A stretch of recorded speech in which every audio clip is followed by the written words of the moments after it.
The house sits on the far eastern edge of campus, nestled in the woods among the sycamores, the maples, and the white oaks, all older than the college, older than Kentucky itself.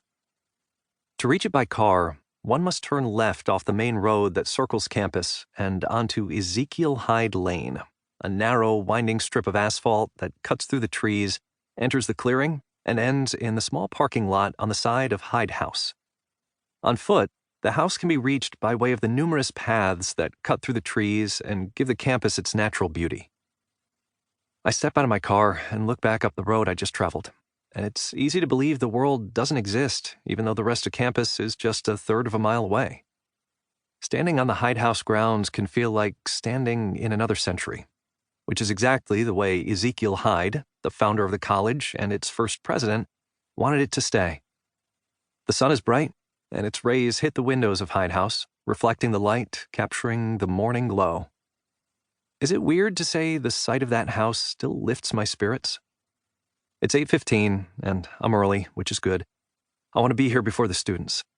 More than anything, I want to be here before Ezekiel Hyde's great-great-great-great-grandson Nicholas arrives. I climb the portico steps to the neo-federal structure. Up close, the brick is more weathered than I realized. I reach for the brass knob, which is tarnished. The heavy black door needs to be repainted.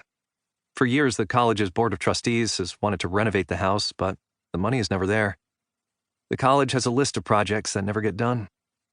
I pull on the knob and, not surprisingly, find the door locked. I step off the right side of the portico, my shoes sinking into the soft soil, and press my face against the window.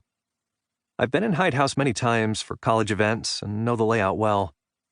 I'm staring into the music room, the space where Major Hyde, his family, and subsequent generations of Hydes came to listen to recitals on the piano.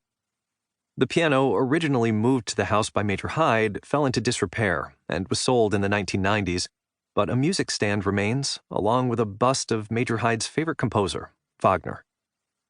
The sun warms the back of my neck. I wait on the lawn in front of the house. In the distance, the campus is quiet on a Saturday morning in April. The students sleep off the night before. Purple hyacinths bloom in the flower beds, and I catch their overwhelming scent. A robin chirps in a nearby tree. I want to call Rachel, apologize for our fight earlier. Money. We only fight about money. We have to decide whether to get new windows or a new roof, and we disagree about which is the higher priority. Our household is like the college. There's never enough money to go around. But before I can hit the call button, the phone rings. Shoot, I say, then answer. Hello? Hey, Troy, it's Grace. Hey, Grace. I try to keep my voice buoyant and not let any irritation show, even though my boss, the president of the college, is calling to check up on me. But she's not just my boss. She's my friend. She and Rachel belong to the same book club, and just last weekend, Grace and her husband Doug came over to our house for drinks.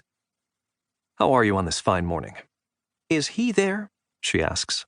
She cuts to the chase. Today's about business. On another day, we would talk about our kids. Grace's oldest son Michael is in the same grade as my oldest daughter Rebecca. But I know Grace has other things on her mind.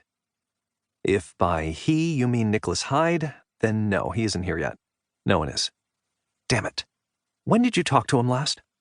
It's been about a month, and that was just a short email. Yeah. Grace sounds defeated. She never sounds defeated. I can't get a hold of him either. Did you know he left Kentucky and moved to California? He did? I thought he was still living in Lexington. He didn't tell me. He lost both his parents in the last year. That's a terrible blow for anyone. And I know he was close to his mother. Very close. Maybe that's why he moved to California. His mom was his last real family tie here. I'm worried about this, Troy. He's not connected to the college or to Kentucky the way the Hydes always have been. You know as well as I do, his father would never have left us twisting in the wind.